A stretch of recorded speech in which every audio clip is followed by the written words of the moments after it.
Yeah, so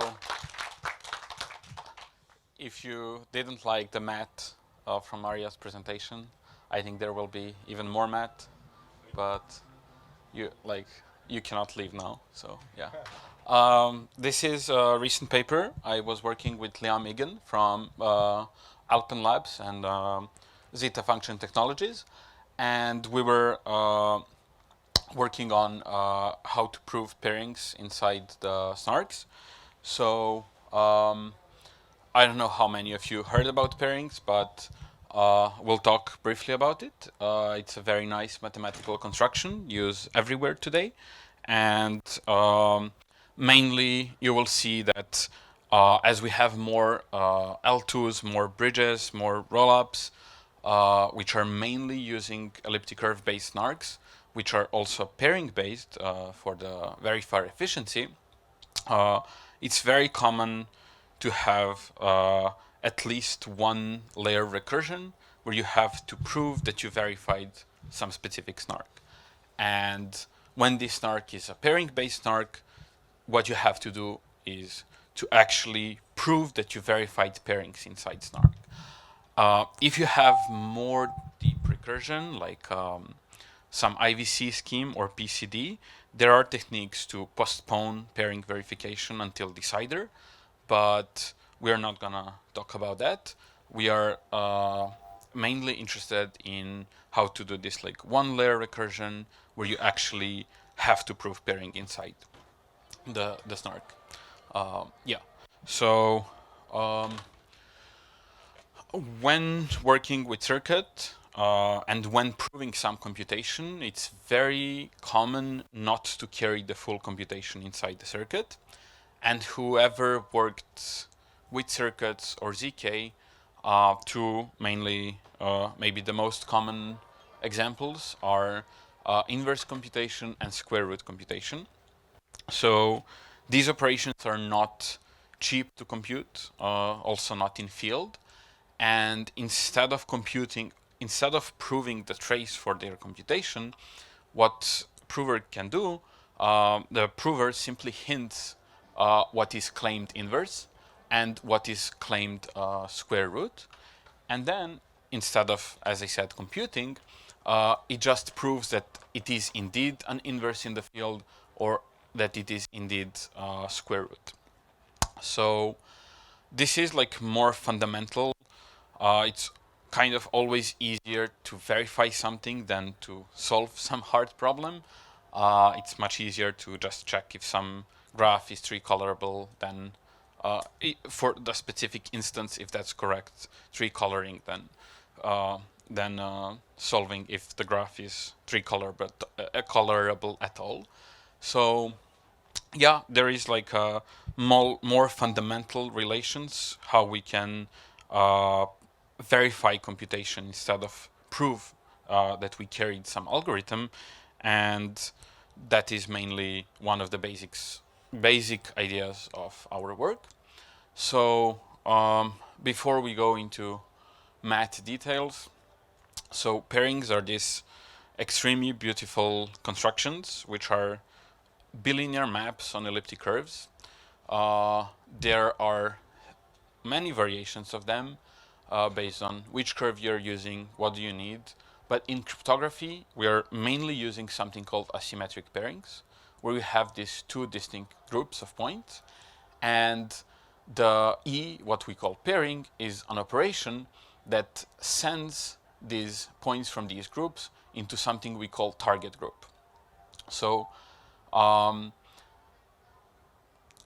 nice property which allows us to do very fun cryptography is that this bilinearity. So if you have, let's say, P and Q are generators of these two groups, and if you have A and B, the pairing of P and Q raised to the AB is same as this. And you can also shift B and A and a lot of other stuff, but yeah, for the sake of simplicity, this is kind of the relation that holds.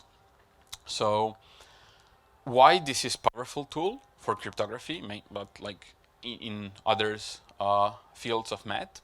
So elliptic curves are groups, and you can add points on the elliptic curves, and you can multiply them with the scalars.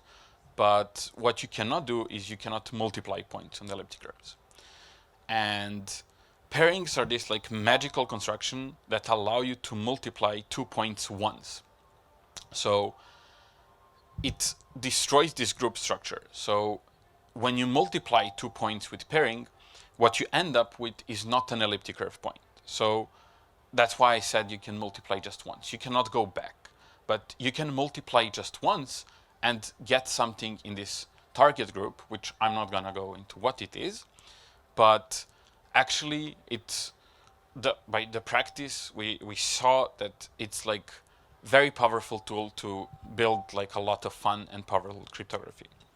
So maybe the most common pairing-based algorithms that you can find today on blockchains and in snarks in general are these three.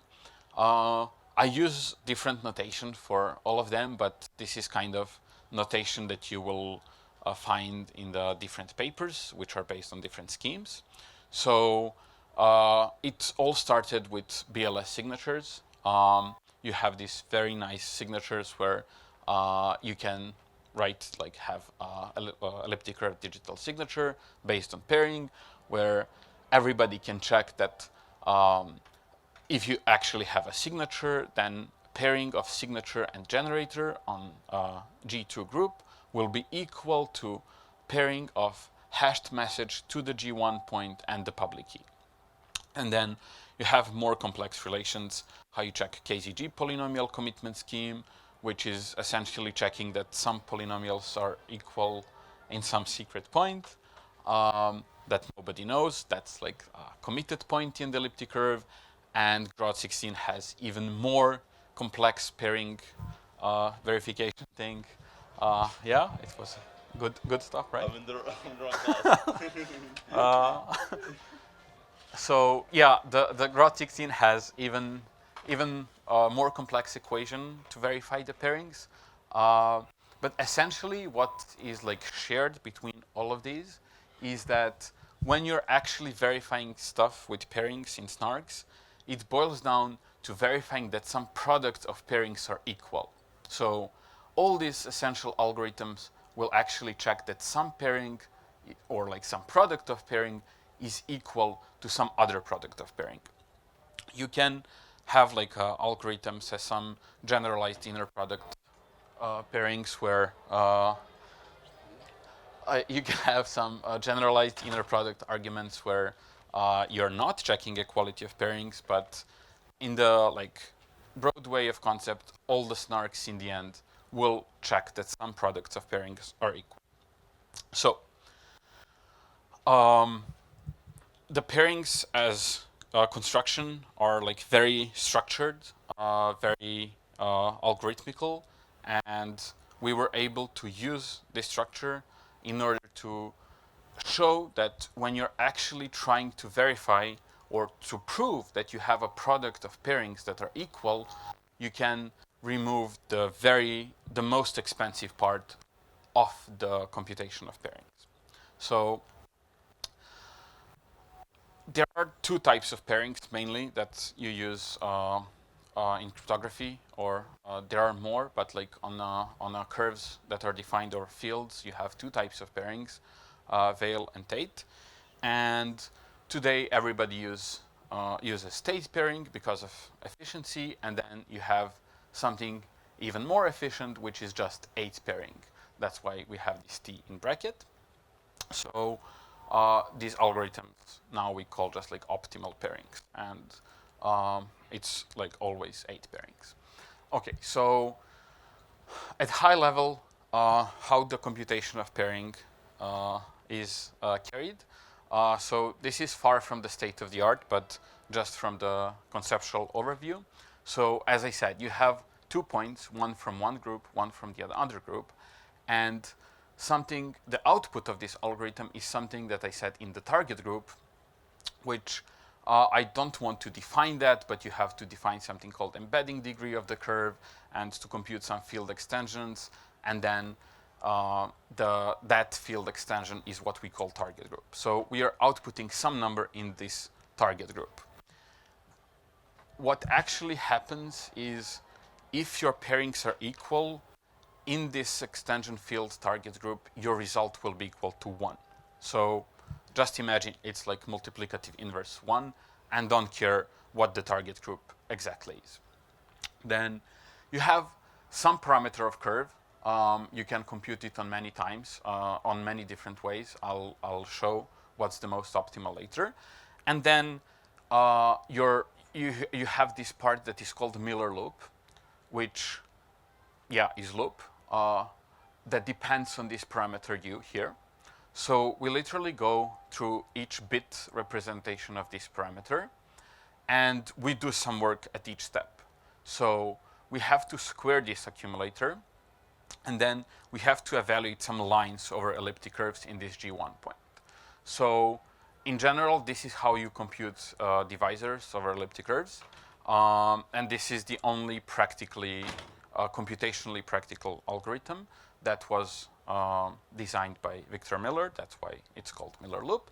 And it really looks like some double and add or square and multiply algorithm. So you square at each point, at each step and double. And then if you have something that is not 0-bit, you update your accumulators. You can have different representations than binary of this u to like obtain the smaller Hamming weight, because you see that the number of operations in this loop will also like depend on how many non-zero bits you have. So for the sake of simplicity, we're looking just in a binary representation, but there are more representations. And when you do all of this, you do this very expensive operation that is called final exponentiation. And it's raising this accumulator that we were carrying across the loop to this number. I'll show why we raised to this just in a second. But just in your head, imagine that these are all like 2500-bit numbers, and that this k in the most pairing-friendly curve is 12. So this thing here is like a huge number. So this exponentiation is not cheap. Luckily, why pairing cryptography is practical today is that there are a lot of works who really optimized the exponentiation of this with different structures, but still, it's like a very expensive computation. And what we achieved to do is we proved that like if you want to prove that some product of pairings are equal, which we saw is the most common thing that you do in modern snarks, you actually can almost fully remove this most expensive operation. Right. So when we work with state pairings, or 8, the main trick or the main point is that the outputs of this thing that we called Miller loop are not unique. So the outputs that you get from computing the Miller loop are in this equivalence class. So I'm just going to show an example how it looks instead of dividing it. So with slight abuse of notation, I'll use here pairing instead of product of Miller loops.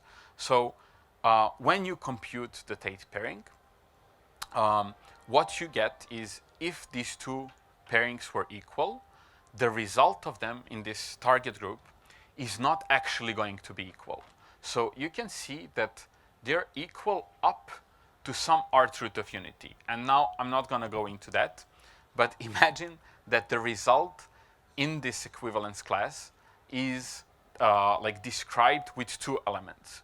One element we can call omega, is something that is arth root of unity, and something else that is arth residue. So all pairing outputs are going to be in the form some power of arth root of unity times some arth residue. So if these two pairings were equal, you will obtain these results. And now they will be equal only here, but not on this coset here, which, as you can see, they have different C here, right? But if you divide these two numbers, these omegas will cancel, and you will end up with something power to the r. So if you then take that, whatever that is, power to the r, and you raise it to this number, by little Fermat theorem, it will go to 1. Right. So this is why we need to do this final exponentiation. So final exponentiation is this operation that actually makes the result of your pairing unique. Okay? So if you actually want to check that two pairings are equal, they are not. You have to do the full final exponentiation, and then you can check if they're equal. Okay? So here, from this, you would say, okay, you can do full final exponentiation on this, and then check results. But there are also today, like, the state of the art is doing something smarter. And we're just briefly going to look what the state of the art computation of pairing looks, how it looks today. So first of all, you have something called multimiller loop. So without any loss of generality, let's say that we have now two pairs of points that we can compute, but this can generalize to arbitrary amount of the pairs that you want to compute the pairing of, and then their product.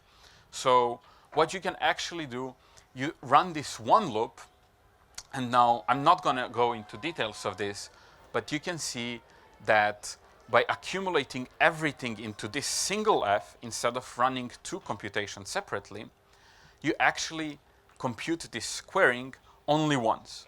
So the main point is that you actually compute a squaring per step, and it does not depend on how many pairs of these points do you have to compute. So you still have to evaluate these lines and compute this algorithm, this double and add points on the elliptic curves, but these squarings that you have to compute in this target group are also not so cheap. So by accumulating all pairs and then running one squaring, you actually save a lot of computation. And then when you have this accumulator at the end, you just raise that accumulator. So instead of here computing this pairing and then this pairing and then raising this and raising this, you end up with doing just one final exponentiation in the end. Okay? So that's kind of the mental overview of how state of the art works. You have like more structure, evaluation of lines on the elliptic curve, are sparse elements, so you can employ even more caching and multiplying sparse elements before multiplying them with the full elements. But yeah, it's just like far from what the point of this talk is. So if you have any specific questions later, you can ask me. Okay, so this is like the model of computation that you have to do in order to prove that two pairings are equal. And if you want to prove that two pairings are equal, you have to actually compute all of this in your circuit and this whole final exponentiation and assert that the result of that is equal 1. Right. Okay. So the main selling point of our paper is that you can prove that products of pairings are equal without final exponentiation. So instead of doing this final exponentiation and checking that result is 1, you can actually prove some knowledge of C in the target group and prove that the multimiller loop, the product that you compute, is actually equal to this residue C. Right. So if you actually compare it to this slide here, when we looked into some of these, you can see that we employed the similar technique where we say, okay, instead of carrying some computation inside the circuit, what we can do is we can allow prover to send a hint. And hint in our case is this art residue that the prover can provide. And then we will, instead of carrying the full final exponentiation, we will actually doing this C to the R thing. Instead of this whole number Q to the K minus 1 over R. So this is the basic idea of how this thing will work, but Um, Luckily, the final exponentiation is like extremely optimized.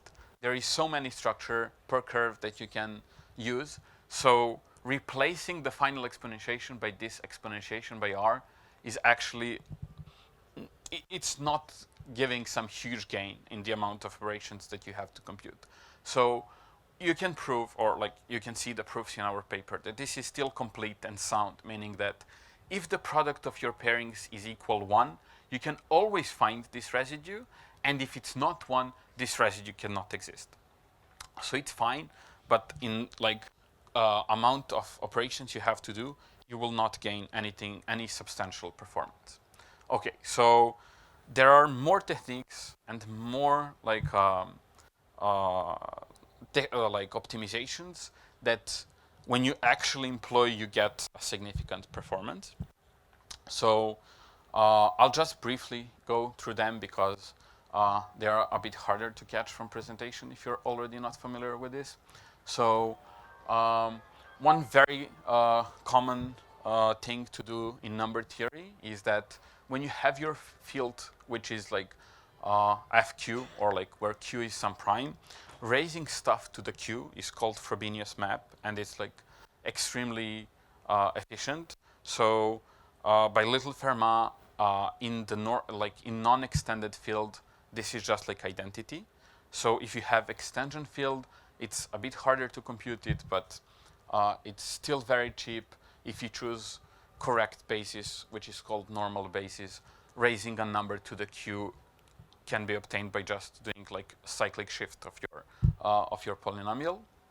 Then you have a trick that is like obtained from generalizing Legendre symbols of multiplying two non-residues to obtain some residue, and as the final optimization, this computation of raising C to the some power can, similarly how in the multimiller loop, you can accumulate all pairings to save the squarings. We will show that you can also embed the powering of this C and also save all squarings on that. So yeah, uh, like uh, what you can say that we did is that we replaced full final exponentiation with just mfqk, where fqk is like our target field multiplications, and m is the Hamming weight of parameter that is called 8 loop count, and that is parameter u that I called in our algorithm. So it's quite significant, and I'll just briefly show how some of these things are working. So you have something very famous theorem called Hesse theorem that gives you like how many points you will have on an elliptic curve based on the prime you choose, and you know that like the difference of the order and the field that you're using is bounded by like s squared of q. So you can actually compute r as q plus 1 minus t, where t is this number which absolute value is less than this. So because exponentiation by q is always cheap, you will end up with actually computing r in the complexity of this t, which is s squared tq, which is around 2 times better. You can actually do better, and this is what optimal 8 pairing paper did and conjecture, and it was later proved that the general technique is that you want to write your exponent as some linear combination of q powers, because raising to the q or any q power is essentially very cheap, and you're trying to solve the short vector in some lattice where you minimize these vectors with these coefficients ai. So we're not going to go into how you do that, but for example, the Bn family of curves and the Bn254 like curve that is used everywhere in Ethereum, like pairing friendly curve for snarks, is parameterized with these polynomials. So just looking that raising something to the r will have to raise to this polynomial, or as we say, like count that q is like for free, this is t. So you actually raise in something that depends on the just 6x squared instead of this huge polynomial here. So I think you can see that it's much better. And when you solve this lattice, one of the optimal shortest vectors that you can obtain from this lattice is this one. So you can actually write some lambda as we said linear combination of q powers in this vector. And you can see that the most dominant factor here is the parameter of curve x, right? So you will actually have to carry the exponentiation just by x. So we went from exponentiation of this big polynomial to just something that depends on x. So I think it's very nice. The big problem we had is that actually your r is not equal to this, but your r divides this. And then it makes a slight mess in the computation you have to do. So we had to prove some even more stuff. And that is, ideally, you would like the product of your Miller loop to be equal to c to the lambda, but it's not the case. So if you look into some well-defined integers, I'm not going to go into that, you can see that the product of Miller loop will always be lambda to the dth residue, but it does not mean that it's always full lambda residue. So you have to do even more tricks and to find yet another non-residue to scale this to get something that is residue. And what we also proved that is if you have your pairing friendly curve, whatever you choose, you will always be able to find such a non-residue to scale and obtain a residue, and it will stay sound and complete. So if your product of pairings were not one, having this non-residue cannot make something to be lambda residue. So it's very important. In the case for the most common BN254 curve, this d is very small, it's just 3, and you can show that any 27 root of unity or its square will satisfy this number a. And then when you take all of this together and do the most optimal algorithm, you can see that your final accumulator here, your accumulator here can actually, instead of 1, start with C inverse. And then what you're going to do at each step when you do these squarings, you're actually embedding the squaring of this thing here. And when you finish everything, you will end up with having C to the minus lambda. And then you can actually just check that this goes to 1. And as a final note, as I said, instead of doing full final exponentiation, you will have to do number of target group multiplications that depend on the Hamming weight of your parameter u, that is called 8-loop count, and you can see it coming up here. So whenever you have non-zero bit, you have to do some more multiplication. Right, yeah, I'm done. So there are more tricks that you can do with these lines. So some of them were already known, but you can also remove a lot of twist arithmetics when you have the fixed points of the pairings. So it also gives a lot. And yeah, as a finally, some people already did implementation of it. Ethereum Foundation implemented this new technique in their Halo 2 prover for BN pairing, and they got around 2x speed up. The Raga team from Starkware, they gained like 4 to 5x speed up, depending on which case they were using. And yeah, there are even more things that you can do with something which is called like randomized polynomial arithmetic, which I'm not going to go into. And if you use some smart cycles of curves, and another very nice application that Liam now is doing with Alpenlabs is they're actually building the first snark verifier in Bitcoin, which we finally hope can be actually practical. So I'm very interested to see how that will look like in a couple of months. Yeah, that was my talk.